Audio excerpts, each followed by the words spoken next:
My mom said my wife wasn't family, so I chose Paris and cut off the money. Okay, so imagine this. I'm standing in my kitchen, phone wedged against my ear, a half-packed pie box on the counter. My mom's voice, colder than any Dallas winter, cuts straight through me. Your wife isn't welcome. She's not exactly family. And just like that, my entire world, everything I thought I knew, felt like it was splitting in two. It was the day before Thanksgiving, you know? Turkey brining, football mumbling in the background, the usual. My little girl, Emma, she's 6, was coloring turkeys at the table. She heard every word. Her marker just froze mid-feather, and she looked up at me, eyes wide, that way kids do when they sense something's terribly wrong but can't quite grasp it. "Mom," she mouthed, her voice barely a whisper. My wife, Mia, was at the sink, rinsing sweet potatoes, humming a little tune. She caught my face, and the humming stopped. The water shut off. And my mom? She just kept going, like she was ordering off a menu. "You can come, Caleb." Of course you can. But her and the girl, it's just not the same. This is for real family. Real family. My hand went numb around the phone. Emma's lower lip started to tremble. She looked from me to Mia, then back, as if waiting for one of us to say it was all just a big, cruel joke. I didn't explode. The fiery speech forming in my throat, I swallowed it down. My pulse hammered in my ears. I just said, very quietly, "Got it." Then I hung up. Emma whispered, "Are we in trouble?" It took everything I had to say. No, baby, we're not. But inside my head, something finally completely snapped. Not rage, not even shock. Just done. Look, I'm Caleb, 37, a firefighter just outside Dallas. I pull 24-hour shifts, see things I don't talk about over dinner, then come home to a little brick rental with a tiny driveway and a backyard Emma calls a forest, even if it's just 4 trees and a fence. Mia and we've been married 3 years. Emma's my biological daughter. Mia came into our lives when Emma was 2. My parents? They've never missed a chance to use the word step when they introduce Mia. This is Mia, Caleb's wife, and that's Emma, his little girl. Like a disclaimer, like she needed a trial period. On paper, I've been a good son. When Dad slipped a disc, I started sending $600 a month. AC died. My card, $3,200. Roof leak. Personal loan, $5,000. Paid off their credit card for $1,800. Over 5 years, it added up. Auto transfers, emergency Venmos. I'll pay you back texts that never materialized. Do the math. It's about 18 grand. $18,000 to be treated like their personal ATM with a siren on top. The money always went through me. They never asked Mia. Never even thanked her, even though she was the one sitting with me at 11 p.m., going over our budget, figuring out how to make it work. They loved to help, son. They just didn't love the parts of my life that came with it. The thing is, this Thanksgiving call wasn't out of nowhere. It was just the first time my mom said the quiet part out loud. There were smaller cuts before. Emma's 5th birthday, the first after Mia and I married. My parents showed up late, empty-handed, because gifts would be confusing since she has 2 households now. My ex and her parents were there. They brought a dollhouse, a stack of books. My parents? They complained about parking. Or last Christmas. Mom hung stockings with all the grandkids' names in glitter glue. Lucas, Brody, Haley. Emma's stocking? A pre-printed grandkid, one from the dollar store. She's only here half the time. Mom whispered, like that made it logical. Emma, bless her heart, still smiled, held the generic stocking and said, "Look, Dad, this one could be for everyone. She's better than any of us." I kept telling myself they'd come around. If I just kept showing up. If I kept helping. If I smoothed over the edges, made excuses. They're old school, I'd say. They don't get blended families. They're trying. I said it so many times it stopped sounding like words. The money grew slowly, too. Dad retired early. Mom hadn't worked since I was in middle school. There was always something. Your father's truck needs brakes. Property taxes went up. We're a little short this month. Started with $200 here, $300 there. Then it turned into, could you just set something up automatically so we don't have to keep asking? It's embarrassing, Caleb. So I did. $450 every other Friday, the same day I got paid. Add in the roof, the AC, the credit card, surprise medical bills. Yeah, 18 grand sounds about right. Mia and I used to talk about going to Paris for our 5th anniversary. I remember opening our savings app and just laughing. At this rate, I said, by the time we can afford it, we'll be 80. She just gave me that small, tired smile. Hey, at least we'll be cute old tourists. We were saving 50 here, 100 there, but it kept getting raided by emergencies that weren't ours. Paris became a joke dream until my mom told me my wife and daughter weren't really family. After I hung up, the kitchen went deadly quiet. Mia wiped her hands on a towel. What happened? I sat across from Emma. Her turkey drawing had an orange smear where her hand had shaken. What did Grandma say? She asked. I wanted to lie. Wanted to say Grandma's sick, Grandma's tired, Grandma forgot how phones work. Instead, I took a breath. She said something very unkind. I told her about your mom and about you coming over. Emma's eyebrows pinched. She doesn't want us there. Mia stepped closer. Hey, that's on them. Not you, okay? You didn't do anything wrong. Emma's eyes started to shine. She pressed her lips together, physically holding tears in. I made her a turkey, she whispered. I put her glasses on it. She'd drawn them lopsided, with my mom's gray streak through the feathers. She'd been so proud. Something in my chest twisted hard. They don't get your turkey, I said. They don't get you. They don't deserve you. Mia looked at me over Emma's head, a question in her eyes. But there was no walking this back. I stood up, went to the counter where my phone lay face down. Picked it up, opened my banking app, stared at the numbers I'd been pretending not to see. There it was. Asterisk automatic transfer. Mom and Dad. Next run. Friday. $4.50. Asterisk I clicked. Edit. My thumb hovered. Then I hit cancel transfer. A little confirmation popped up. Are you sure? Oh yeah. I'd never been so sure of anything in my life. That's one thing, I said out loud. Mia frowned. One thing? What? I scrolled a few more screens into our savings account. That sad little vacation fund Mia and I had been feeding scraps to for 3 years. Balance, $3,200. Plus the $450 that wasn't going out on Friday and the $450 after that. And my Christmas bonus I knew my mom was already planning around in her head. A thought hit me so hard I almost laughed. Mia, I said, what would you do if I told you we could go to Paris now? She blinked. Now, as in someday now? Or now, as in I can book it tonight, I said. If we're okay flying coach and staying in a small hotel with suspiciously floral bedspreads. She stared at me like I'd started speaking another language. Caleb, that money is the same money I've been sending them. I finished, my voice shaking once, then leveling out. The same money they're using to host dinners our daughter isn't welcome at. I'm done paying to be told my family doesn't count. Emma, confused but catching the energy, brightened. Paris, she whispered. The tower? The sparkly one. Yeah, bug, I said. The sparkly one. Her mouth made a little low. Mia set the dish towel down carefully.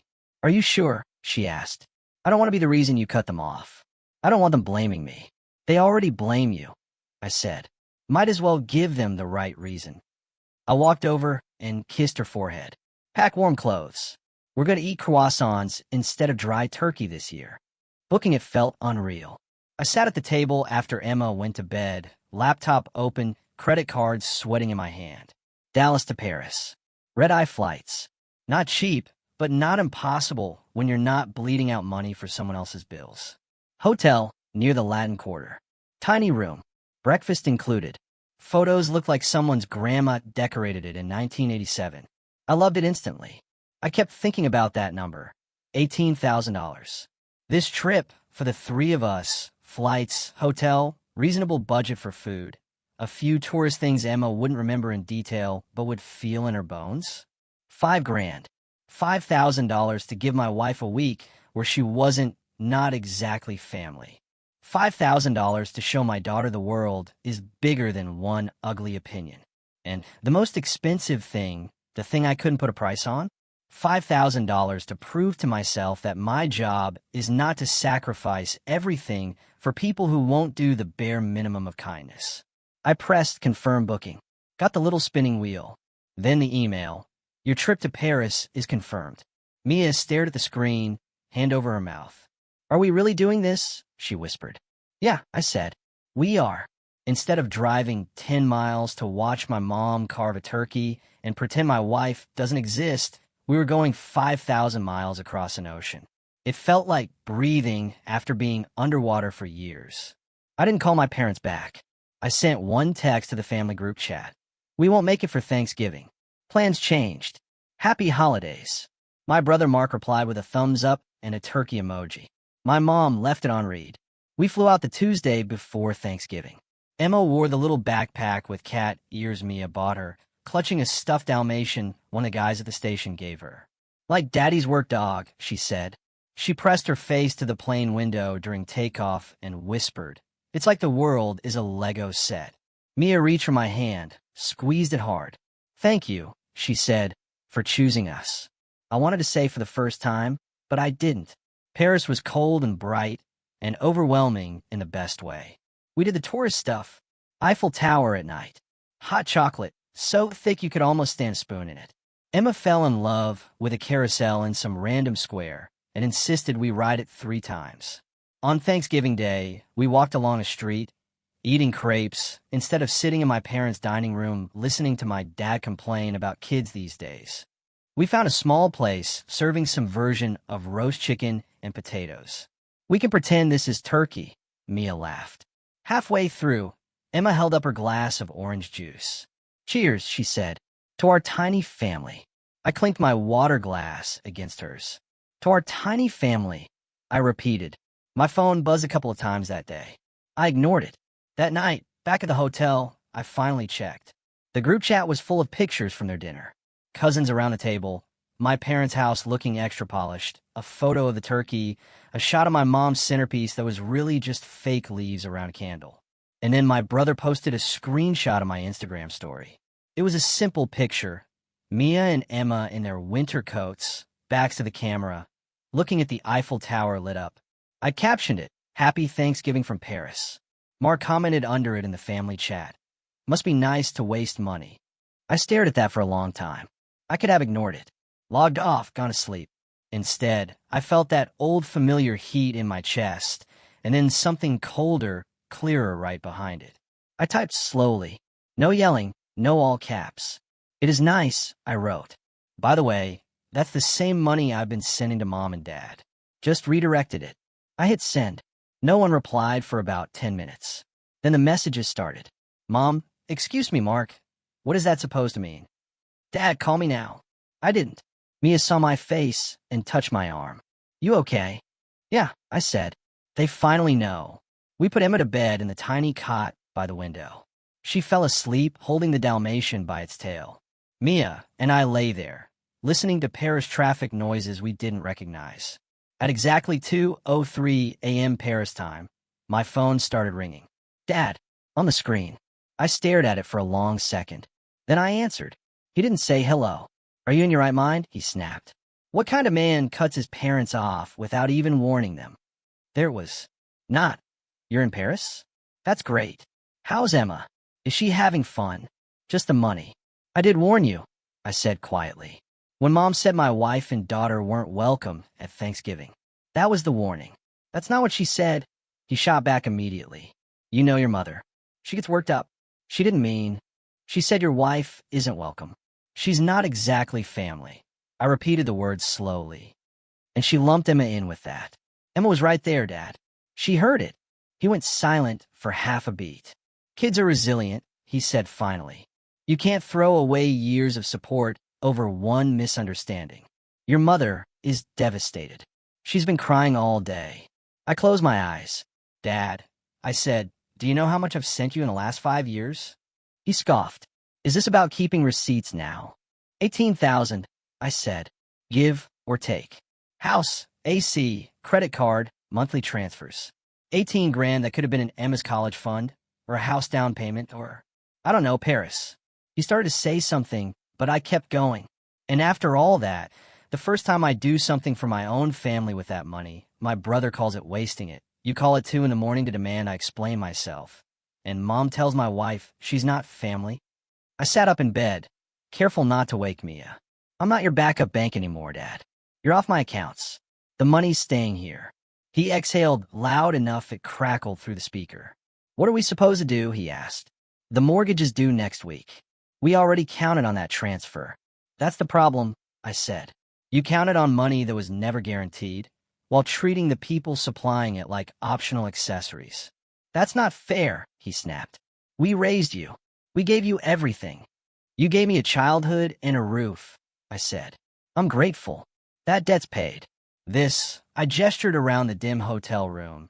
Though he couldn't see it, this is for my family now. He went quiet. Then, softer, this is your wife's doing. She's turning you against us. A good woman wouldn't let her husband abandon his parents like this. There it was, the line I'd been expecting. Mia didn't cancel the transfers, I said. I did. Mia didn't say Emma wasn't family. You and Mom did. Stop using her as a shield. He made a disgusted sound. You'll regret this, he said. When she leaves you and you come crawling back, don't expect us to... I hung up. My hands were shaking again, but not like before. Not from fear. From finally putting the fire out instead of just sitting in the smoke. The fallout wasn't subtle. By the time we woke up for breakfast, my phone had 37 new notifications. Texts from Mom, long ones, full of phrases like after all we've done, ungrateful. She's brainwashing you, and you're breaking your father's heart. A paragraph about how they'd already booked a cruise for next spring, and we're counting on your help like always. Mar chimed in with, you embarrassed them in front of everyone over a comment. Grow up. My sister, Tori, sent a different message. Hey, I heard what Mom said. That's messed up. I'm sorry. That one, I actually answered. Thanks, I wrote. Paris is nice, by the way. She replied with a heart emoji and a picture of her kids in the backyard, holding a happy Thanksgiving sign they'd clearly made themselves. Show Emma, she wrote. They miss her. I did. Emma grinned, mouth full of baguette. My cousins, she said proudly. Yeah, I said.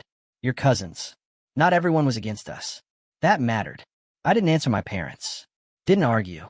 Didn't send a long essay explaining my feelings. The boundary was already set. Money stays here. My wife and daughter come first. Everything else? Just noise. When we got back from Paris, life slipped back into its usual rhythm. Alarms at 5 a.m. Coffee that tasted like dirt at the station. Sirens, calls, smoke. Only now, when payday hit, my phone didn't ping with an automatic transfer to Mom and Dad. It just stayed. I opened a new savings account and labeled it Emma Future. First deposit, $450. It felt tiny and huge at the same time. We spent one Saturday afternoon printing out our favorite Paris photos and hanging them in the hallway. Emma taped her Eiffel Tower drawing between them. This is our museum, she announced. Mia kissed my cheek. We really did it, she said. We picked us. It was quiet. No dramatic soundtrack. No lightning bolt moment. But my shoulders felt lighter in a way I hadn't even realized I was carrying. My parents didn't take the hint. Of course, they didn't. They showed up at our house 2 weeks before Christmas, just to talk. I only opened the door because I saw Tori's minivan behind them and thought maybe she'd come too. She hadn't. It was just them. Mom's eyes were red, like she'd either been crying or worried someone might think she hadn't been. Dad went straight for serious. We're not staying long, he said. We just want to clear the air. Emma was on the living room rug with her Legos. When she saw them, she froze. Hi, sweetie, Mom chirped. We missed you at Thanksgiving. Emma looked at me first. I nodded once. She gave a tiny wave. Hi. Dad looked past her like she was a lamp. Caleb, he started. We talked to Pastor Jim. He said family should work through things, not cut each other off. We're not cut off, Mom added quickly. We're just hurt and confused. You could have talked to us before you did something so drastic. You mean canceling the money? I asked. Mom winced. It's not about the money. Okay, I said. Good, because you're not getting it back. Dad's jaw clenched. We're behind, he snapped. Between the cruise deposit and the heating bill, we're in a bind. You know that. And you know we've always counted on your support. I glanced toward the hallway where our Paris photos hung. You put a vacation deposit down before paying your heating bill. I asked, and you were counting on my support for that. He didn't answer. Mom switched tactics. Your brother said you bragged in the group chat about wasting money on that trip. I corrected him, I said. I told him it's the same money I've been sending you. Just redirected. I'm allowed to redirect my own money. She flinched at the word. Money should not come with strings, she said. We never raised you to be transactional. I almost laughed. You're right, I said. So let's call this what it is. This isn't me charging you. This is me stopping. I will not fund a family my wife and daughter aren't a part of. That's the whole sentence. Mom's eyes filled with angry tears. We never said Emma wasn't family, she protested. You twisted what I said. You told me my wife wasn't welcome. You lumped Emma in. She heard every word. My voice stayed calm, even when my hands didn't. You can pretend you don't remember, but she does. Emma's Lego figure dropped from her hand. She didn't want my turkey, she said quietly. All three of us looked at her. Emma's cheeks were pink. She was staring at the floor, but her voice was clear. I drew Grandma with glasses, she said. Daddy said we could take it. Then you said we shouldn't come. Mom opened and closed her mouth like a fish. I was upset, she stammered. I didn't mean for you to hear. But she did, I said. You can't unring that bell. Dad huffed. So that's it? Years of help just gone? Over one bad phone call. It's not one call, I said. It's the stockings, the birthdays, the comments. The way you treat Emma like a guest, and Mia like a problem. The phone call was the last straw. The money ending is the consequence. Mom sniffed. Your sister thinks you're overreacting. She said Mark says Mia's got you wrapped around her finger. Funny, I said. Because in Paris, when my dad called at 2 a.m., Mia was sleeping while I canceled the transfers. I stepped back and opened the door wider. I'm not banning you from my life, I said. But the bank is done. If you want a relationship with us, it's not going to be one where I'm always paying and you're choosing who counts. You can either be grandparents to Emma and respectful to my wife, or you could be people I knew a long time ago. That's your choice. They just stared at me. Dad finally muttered, You'll come crawling back. Maybe, I said, but I doubt it. I nodded toward the driveway. Mom's eyes darted to Emma one last time. Come on, Jim, she said tightly. We're wasting our time. They left. Emma walked over after the door closed, slipping her hand into mine. Are they still mad? She asked. Probably, I said. Are we in trouble? She asked again. I shook my head. No bug, I said. We're just not their bank anymore. That's all. She thought about that. Okay, she said. Can we make hot chocolate? Yes. Mia called from the kitchen. Extra marshmallows. We're celebrating. Celebrating what? Emma asked. Mia poked her head around the corner, a smear of flour on her cheek from the cookies she was making. Us, she said. We're celebrating us. Christmas came, and we didn't drive across town or dress up for anyone. We stayed home.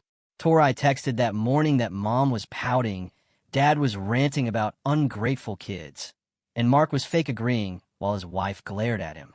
Then, we're coming over after lunch, if that's okay. I told her, doors open. Bring whatever or nothing. By noon, our table was set for 4. By 3, it was 10. Tori, her kids, my cousin with definitely not stolen cookies. Even a guy from a station escaping his in-laws. We dragged out folding chairs. Emma tore around in reindeer socks, screaming with her cousins. No one asked where my parents were. They already knew. At some point, I noticed the 2 empty chairs I'd sat near the wall without thinking, where my parents might have sat. Emma pointed. Who's that for? Just extra, I said. For people who decide to show up later. She nodded and went back to Legos. After dessert, she disappeared and came back with a drawing. Me, Mia, and Emma under the Eiffel Tower, hearts in the sky. My family written across the top. My throat burned. Can we put it on the fridge? She asked. Right in the middle, I said. Looking at that picture, I realized I didn't actually want my parents' approval anymore. I wanted this. A home where my kid never has to ask if she's real family, and where my money builds our life, not patches theirs.